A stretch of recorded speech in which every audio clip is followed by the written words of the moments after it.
On August 9th, 1969, a stately southern mansion opened its doors to the public at Disneyland, inviting guests to meet its 999 spirited inhabitants.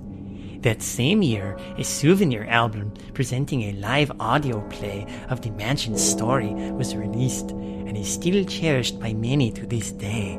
And tonight, to commemorate 45 years of happy haunts, Midnight Marinara is proud to present our tribute to that album, the story and song from the Haunted Mansion.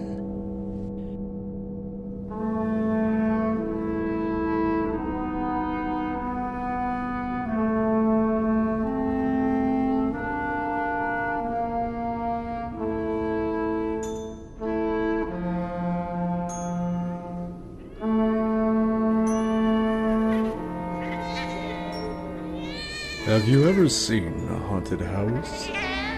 You know the kind I mean. That old, dark house that's usually at the end of a dimly lit street. The owners haven't been seen for years. No one really knows why.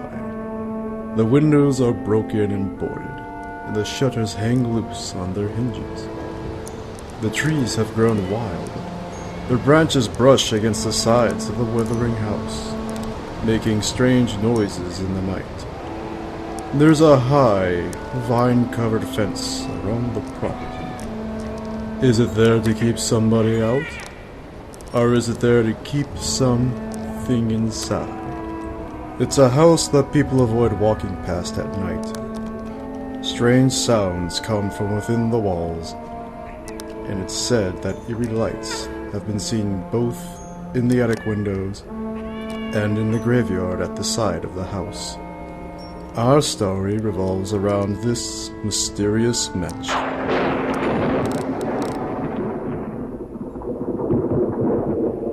One night, not long ago, two teenagers were walking home from a date. The night was cool, and lightning broke through the sky. The wind began to blow, and the lightning cracked again. Thunder rolled across the heavens and changed this pleasant evening into a night to be remembered. Karen held Mike's hand tightly as they began to walk faster down that dark street. The lightning struck again and illuminated the front of the old mansion. It began to rain. Mike and Karen ran toward the old house, through the old iron gates, and onto the porch for protection. Protection? If only they had known. Oh, Mike! Look at that rain come down!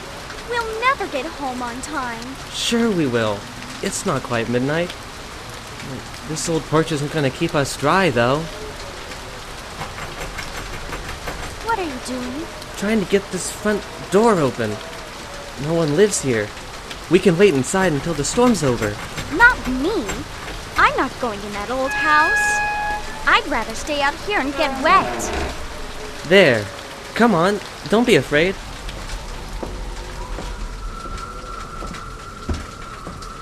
I'll light a match. Well, I'll be. This house is still full of furniture. It's as though someone still lives here. There's a candelabra. Light some candles. Good evening. Who said that? I think it came from that marble statue. Mike, let's get out of here. The door closed. I can't get it open. When hinges creak in doorless chambers, and strange and frightening sounds echo through the halls, whenever candlelights flicker where the air is deathly still, that is the time when ghosts are present, practicing their terror with ghoulish delight. Welcome, foolish mortals, to the Haunted Mansion. I am your host, your ghost host. Kindly step this way. There's no turning back now. You will not be harmed, but you will not be released until you take a tour of my home. We have so few visitors. Live ones, that is. Our tour begins here, in this ghostly gallery. Mike and Karen, too frightened to find another way out, obeyed their host's voice and entered the candlelit gallery. The gallery was a large room, its walls covered with paintings. As Mike and Karen stepped into the room, the wall behind them slid closed. Mike, we shouldn't have come in here. I'm scared. I don't see a way out. There's no doors, not even a window. Here, in the gallery, you see rare paintings of some of our residents, as they appeared in their corruptible mortal state. Even in this flickering gloom, your cadaverous pallor betrays an aura of foreboding. Your trusting mortal eyes tell you that these walls are stretching. But logic says no, 'tis mere hallucination. Then look about you, examine everything carefully. Your logic cannot deny that this chamber has no windows and no doors, which offers a rather logical challenge. To find a way out. There's always my way.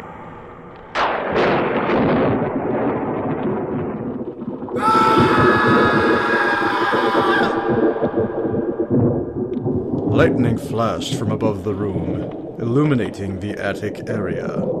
There seemed to be no roof. From the rafters, a corpse swayed, dangling from a taut rope. A black raven flew into the room and perched on the bookcase. Ah! Ah! Coward's way out! He chose the coward's way out! Ah! Ah! Ah! The candles Mike held went out mysteriously. Karen clutched his hand during what seemed to be an endless darkness. In a few seconds, the candles relit. A panel opened, exposing a dimly lit hall. On the left side were windows revealing a grotesque landscape, frequently illuminated by the lightning flashes. On the opposite side of the corridor were large portraits. When the lightning flashed, these paintings turned into decaying corpses. We should never have come in here. Ah! What's that? It's okay. It's just that raven. Did someone scream? Ah, we didn't mean to frighten you prematurely. Apparently, the restless spirit of an old nag has taken possession of that poor, wretched raven's mortal being. Be on your guard. It may want to better itself.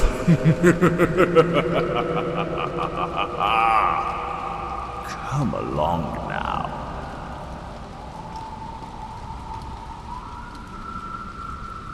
Mike and Karen walked down the long, tapering corridor.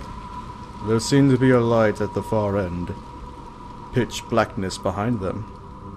The hallway made a sharp turn into an eerily lit limbo of boundless mist and decay. The furnishings and walls were covered with cobwebs. A staircase seemed to be the only passageway out. As they climbed to the second floor, they were greeted by an appalling cold. And this, as you know, is the traditional manifestation of the supernatural. I hope you don't have an aversion to darkness and cold. But you see, we spirits are sensitive to light, and every consideration has been given to our comfort here in this delightfully dreary place. Where do we go from here? How do we get out of this horrible place? This seems to be the main corridor. Let's hope it leads to a back staircase and a way out. Come on, let's keep going.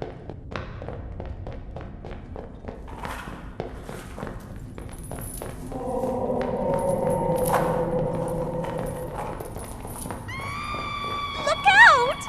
Quick, in this doorway. Through the dimly lit mist of the upstairs corridor, a ghost-like figure ran screaming past Mike and Karen. Footsteps, screams, and the sound of rattling chains chased the figure down the hallway and faded into the darkness. It's nice to see the folks enjoying themselves. In my home, every room has wall-to-wall creeps and hot and cold running chills. But it has taken time to give it that comfortable, unlived-in look. The kids turned their backs on the corridor and looked into the room toward the sound of their host's voice. The candles Mike held again mysteriously dimmed and went out. They stood frozen with fright. They were in the old conservatory, a room cluttered with decaying flowers and plants. Broken windows in the room allowed them to see the outside, and there below was the private graveyard. Even though the rain was falling hard, an unnatural fog choked the gravestones. The rain was coming in through the broken windows. The air was damp and had a musty smell. The raven flew in and perched on top of a large box situated in the middle of the room. What's that noise? I'll light the candles. There. It's a coffin. Something's trying to get out. You disturbed a guest! Ah! Ah! You'll be sorry for that! Ah! Ah! Mike and Karen ran out of the room and into the dark hallway. They passed several closed doors as they continued toward the far end.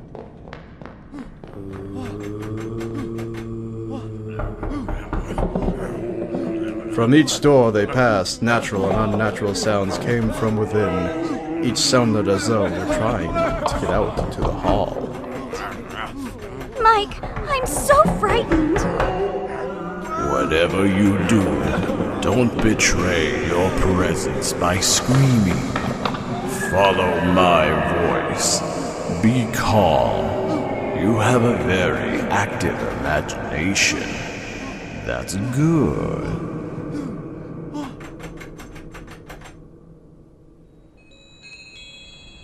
They went into another room, dimly lit by flickering candles. There, an unusual seance was in session. We're about to participate in a seance. Madame Leota is assembling all the spirits who have just been dying to meet you.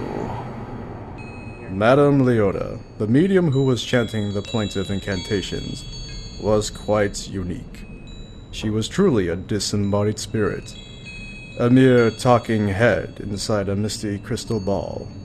As she invoked the spirits, objects floated about the room in response to her supplications.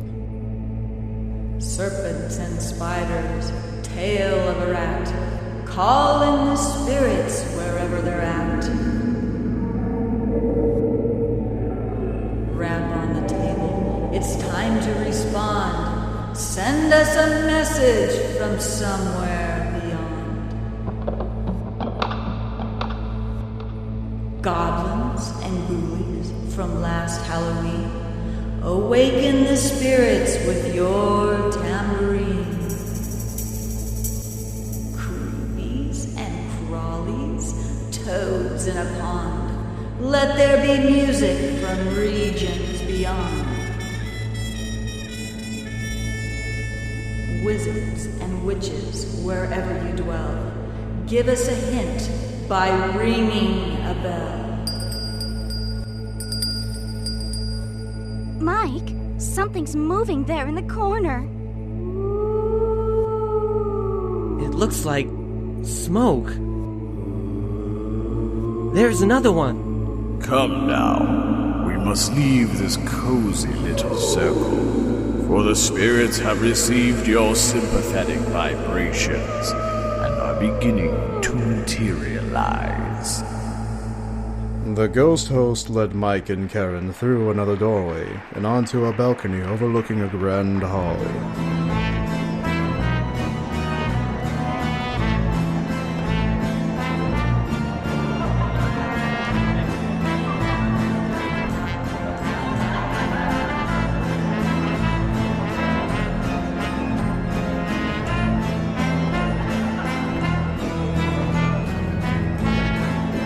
A party was taking place. One of the strangest parties you've ever seen. There was a long dining table covered with decaying food and withered flowers. Cobwebs were everywhere. It seemed to be a birthday party. And when the birthday ghost blew out the candles on a cake, several other ghosts disappeared. They reappeared when the ghost inhaled again. There was an elderly lady rocking and knitting. When she rocked forward, she disappeared. When she rocked back, she too reappeared. Several ghosts were playing on the chandelier over the massive dining table. Others were waltzing while an organist played a haunting refrain. This is crazy. I don't believe what I see. Why did we ever come in this house? Here's a door at the end of the balcony. Come on.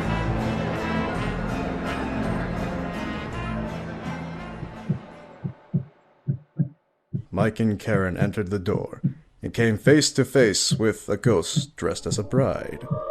She was strangely illuminated, and her heart glowed red with each heartbeat. The room they were in was an unfinished attic, and as they turned to run out the door, another ghostly manifestation appeared and blocked their way. He was a cloaked figure with an evil grinning face. A hat box hung from his hand, and with each beat of his bride's heart, his head disappeared from his body and appeared in the hat box. We're trapped. There's no way out. Hold the candles. I'll try to open this window. Come on, we're in luck. There's a balcony out here.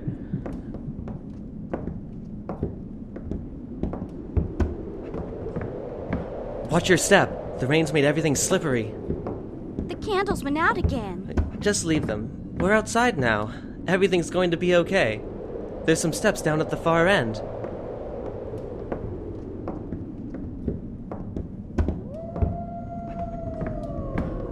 But they lead to the graveyard. Come on, it's the only way.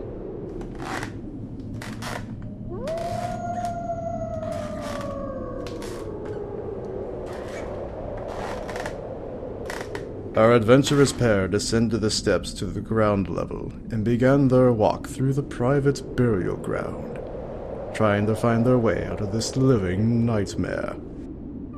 They passed an old caretaker holding a lantern, too frightened to speak.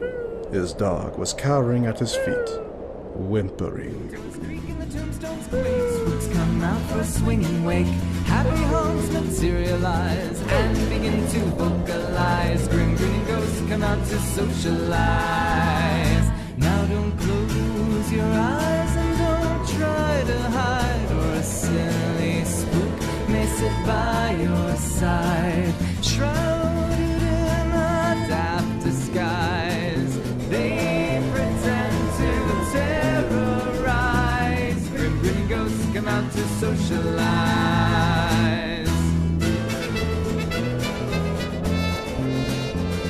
As the moon climbs higher the dead oak tree, spooks arrive for the midnight spree. Creepy creeps with eerie eyes and harmonize. Grim grinning ghosts come out to socialize.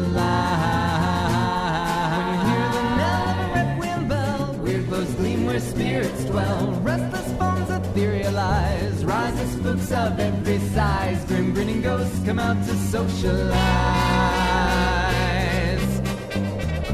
There was music all around them. The sky was filled with wispy spirits. They passed a group of minstrels who paid no attention to their presence. One was playing a bagpipe, another a harp, and another a horn.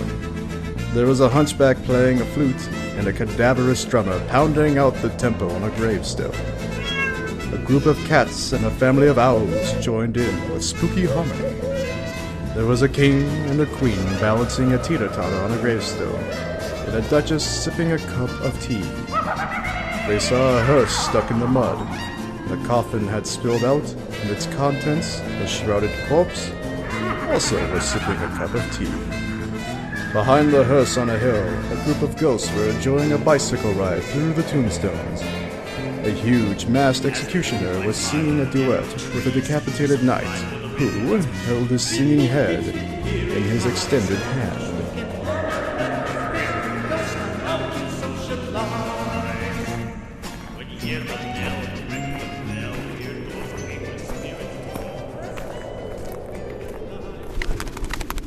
There's that raven again.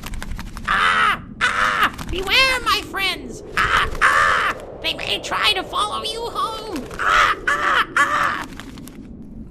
Mike, are you sure we're going the right way? I think so. There's only one path. It looks like there's something up ahead. That's a crypt. That's the one by the fence. It's the way out. Come on, stay close.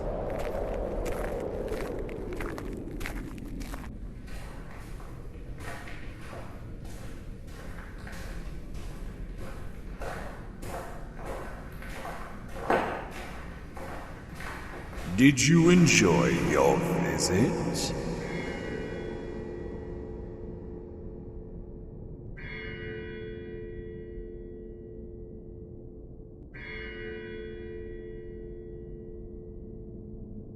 I told you you would not be harmed.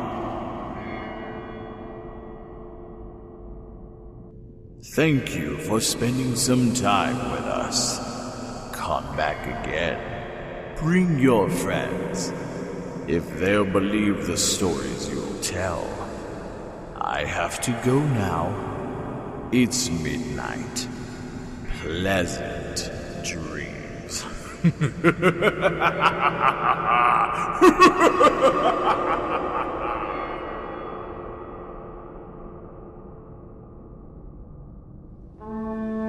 We hope you've enjoyed this special tribute to the story and song from the Haunted Mansion. Midnight Marinara is a bi-monthly podcast written, produced, directed, and mixed by David King. This production featured the voice talents of, in order of appearance, Matt Hawley as the narrator, Lizzie Freeman as Karen, Jeff Parker as Mike, Spenser Fernandez as the ghost host, April Holley as Madame Leota, and David King as the Raven. Additional voices were provided by Caleb Berry and David King. The music was performed by Windows to Sky. You can listen to more of their work at windowstosky.com or be their friend at windowstosky.com/keepintouch. The story and song from the Haunted Mansion is a Walt Disney Records album whose script was written by John R. Wood. Comments, suggestions, volunteering to be number 1000? Feel free to leave feedback wherever you listen to this, or email us at midnightmarinara@gmail.com. Thanks for listening, and happy haunting!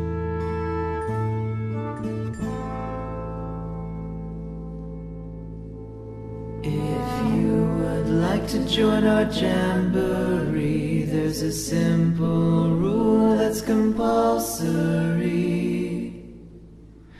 Mortals pay a token fee. Rest in peace, the haunting's free. So hurry back, we would like your company.